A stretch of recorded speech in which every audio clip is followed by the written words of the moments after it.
श्री स्वामी समर्थ. स्वामी महाराज तुमच्या सर्व चांगल्या इच्छा पूर्ण करो ही स्वामींच्या चरणी प्रार्थना करते आणि आजच्या या नवीन व्हिडिओला सुरुवात करते.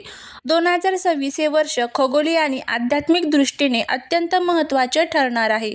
वर्षाची सुरुवात होत असतानाच मार्च महिन्यात एक मोठी घटना घडणार आहे. ते म्हणजे 3 मार्च 2026 रोजी वर्षातील पहिलेच चंद्रग्रहण लागणार आहे. विशेष म्हणजे हे ग्रहण होळीच्या म्हणजेच धुलीवंदनाच्या येत असल्याने याचे महत्त्व अधिक वाढले आहे. आजच्या या व्हिडिओमध्ये आपण ग्रहण भारतात दिसणार का, ग्रहणाची नक्की वेळ, सूतक काळ काय आहे, कोणत्या राशीवर याचा शुभ अशुभ परिणाम होणार आणि सर्वात महत्त्वाचा हाच एक प्रभावी उपाय आपल्याला या दिवशी करायचा आहे. हा उपाय जर आपण केला तर शत्रू आपल्यासमोर गुडघे टेकवेल, आपल्या मनातील इच्छा पूर्ण होतील. या दिवशी कोणते नियम पाळावे, कोणत्या गोष्टी टाळाव्यात याबद्दलची संपूर्ण माहिती या आजच्या व्हिडिओमध्ये मी तुमच्यासोबत शेअर करणार आहे. त्यामुळे व्हिडिओ हा शेवटपर्यंत पहा, कारण ही माहिती तुमच्या आयुष्यातील अडथळे दूर करण्यासाठी अत्यंत मोलाची ठरणार आहे. जर व्हिडिओ आवडला तर लाईक, शेअर आणि सबस्क्राईब करायला विसरू नका. त्याचबरोबर कमेंटमध्ये ओम चंद्रदेवाय नमः लिहायला अजिबात विसरू नका, जेणेकरून भगवान चंद्रदेवांची तुमच्या कुटुंबावर, मुलांवर अगदी भरभरून अशी कृपा होईल. ग्रहणाची वेळ आणि सूतक काळ हा 1:30 पासून ते 3:30 पर्यंत असणार आहे. शास्त्रानुसार जेव्हा पृथ्वी ही सूर्य आणि चंद्राच्या मध्ये येते तेव्हा चंद्रग्रहण घडते.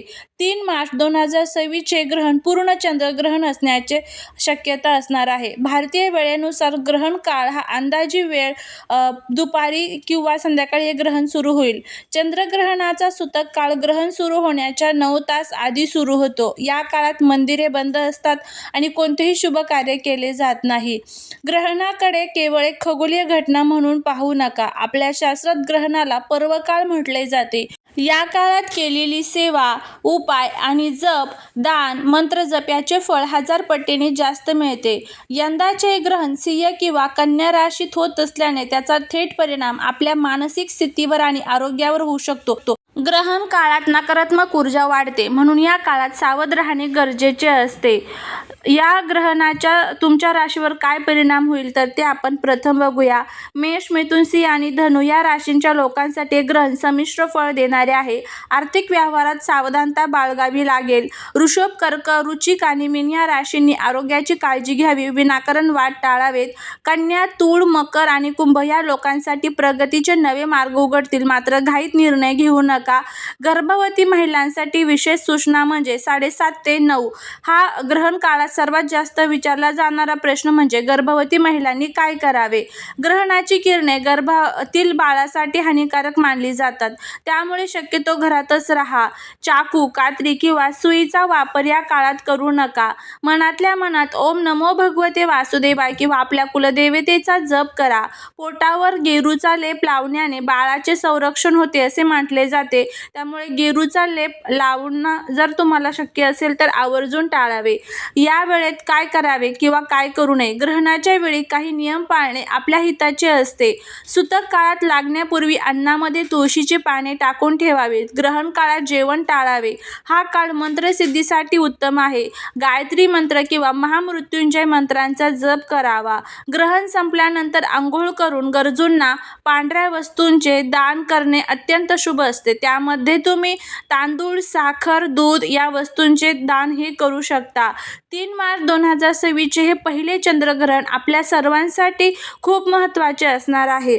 पंचांगानुसार 3 मार्च 2026 चे हे पूर्ण चंद्रग्रहण खग्रास चंद्रग्रहण असणार आहे आणि ग्रहणाचा स्पर्श म्हणजेच ग्रहणाची सुरुवात ही दुपारी साधारण 3:55 होणार आहे. ग्रहणाचा मध्य हा संध्याकाळी 5:10 होणार आहे. ग्रहणाचा मोक्ष हा संध्याकाळी 6:25 होणार आहे. याचा अर्थ असा की दुपारी 4 ते संध्याकाळी 6:30 वाजेपर्यंत ग्रहणाचा मुख्य काळ असेल. बघा, ग्रहणाचा जो चंद्रग्रहणाचा सूतक काळ ग्रहणाच्या 9 तास आधी सुरू होतो, त्यामुळे सूतक काळाचा प्रारंभ हा सकाळी 7 वाजेपासून सूतक काळ सुरू होईल आणि सूतक काळात देवाची पूजा करणे, अन्न शिजवणे किंवा खाणे वर्ज्य मानले जाते.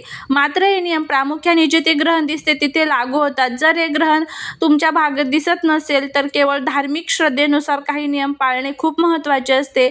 धुलीवंदन आणि ग्रहण एकाच दिवशी आल्याने अनेकांमध्ये संभ्रम आहे. शास्त्रानुसार ग्रहणात आणि सूतक काळात आनंदाचे उत्सव साजरे करणे टाळले जातात. जर तुम्हाला रंग खेळायचे असेल तर 3 मार्च रोजी सकाळी 7च्या आधी खेळणे सर्वात उत्तम राहील. सकाळी 7 नंतर सूतक काळ सुरू होत असल्याने आणि दुपारी प्रत्यक्ष ग्रहण काळ असल्याने दुपारी रंग खेळणे टाळावे. ग्रहणाच्या सावटाखाली किंवा सूतक काळात रंग खेळणे अशुभ मानले जाते. संध्याकाळी 6:30 वाजता ग्रहण सुटल्यानंतर सर्वांनी शुद्ध पाण्याने स्नान करावे, घर स्वच्छ करावे. त्यानंतर तुम्ही कोरड्या गुलालाने सण साजरा करावा. गर्भवती महिलांनी दुपारी 3:30 ते 6:30 या वेळेत घराबाहेर पडू नये. रंग खेळणे पूर्णपणे टाळावे. उद्याचा दिवस साधासुद्धा नाही. उद्या एका बाजूला धुलीवंदन आणि दुसऱ्या बाजूला चंद्रग्रहण आहे. अशा वेळी घराचा उंबरठा जागृत करणे खूप महत्त्वाचे असते. जर तुमच्या घरात पैसा टिकत नसेल, पतीच्या कामात सारखे अडथळे येत असतील आणि मुलांच्या प्रगतीत बाधा येत असेल तर उद्या उंबरठ्यावरती एक छोटीशी वस्तू ठेवायला विसरू नका. हा उपाय केल्यामुळे लक्ष्मी तुमच्या घरात प्रवेश केल्याशिवाय राहणार नाही. शास्त्रानुसार घराचा उंबरठा हा नकारात्मकतेला रोखणारा आणि सकारात्मकतेला आत घेणारा फिल्टर असतो. ग्रहण काळात आणि होळीच्या दुसऱ्या दिवशी उंबरठ्याची पूजा करणे म्हणजे घराचे नशीब उघडणे होय. यासाठी तुम्हाला काय करायचं आहे बघा. यासाठी थोडीशी होळीची राख जी असते तर ती घ्यायची आहे. एक लाल रंगाचा कागद किंवा छोटासा कपडा घ्या. 2 लवंग, फूल असलेल्या, थोडीशी हळद घ्या आणि त्यानंतर उंबरठा स्वच्छ करा. उद्या सकाळी लवकर उठून घराचा उंबरठा स्वच्छ पुसून घ्या. त्यावर हळदी कुंकवाचे लेपन करा. एका लाल कागदावर थोडी होळीची राख ठेवा. त्यावर 2 लवंगा ठेवा. वरून थोडी हळद टाका. ही छोटी पुडी किंवा कागद घराच्या उंबरठ्याच्या उजव्या बाजूला आत येताना उजवी बाजू एका कोपऱ्यात ठेवा. जर तुम्हाला तिथे उघड्यावर ठेवायचे नसेल तर उंबरठ्याच्या खाली किंवा पायपुसणीच्या खाली देखील ठेवू शकता.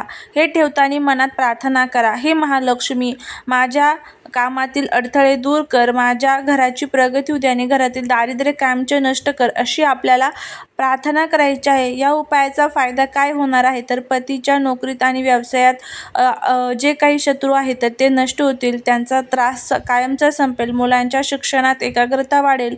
नशिबाची साथ मिळेल. उंबरठा पवित्र असल्यामुळे लक्ष्मी प्रसन्न होते आणि घरात स्थिर स्वरूपामध्ये वास करत असते. उद्या संध्याकाळी ग्रहण सुटल्यानंतर उंबरठ्याच्या दोन्ही बाजूला होळीच्या राखेने 2 छोटी स्वास्तिक काढा. यामुळे घरातील आजारपण आणि नकारात्मक ऊर्जा कायमची निघून जाते. हा उपाय अत्यंत साधा आहे पण याचा प्रभाव खूप मोठा आहे. उद्याच्या या शुभ मुहूर्ताचा नक्की लाभ घ्या. हा व्हिडिओ तुमच्या इतर मैत्रिणी आणि नातेवाईकांना शेअर करा जेणेकरून त्यांचे भले होईल आणि कमेंटमध्ये जय महालक्ष्मी लिहायला विसरू नका. जर तुम्हाला हा व्हिडिओ आवडला तर लाईक, शेअर आणि सबस्क्राईब करायला सुद्धा विसरू नका. त्याचबरोबर हा जो छोटासा उपाय आहे तर तो देखील करा जेणेकरून आपल्या घराची, पतीची, मुलांची भरभरून अशी प्रगती होईल. तर नक्की करा. झालेली सेवा महाराजांच्या चरणी रुजू करते. भेटूया पुढच्या एका छानशा नवीन व्हिडिओत एका नवीन माहितीसोबत. तोपर्यंत सर्वांना श्री स्वामी समर्थ.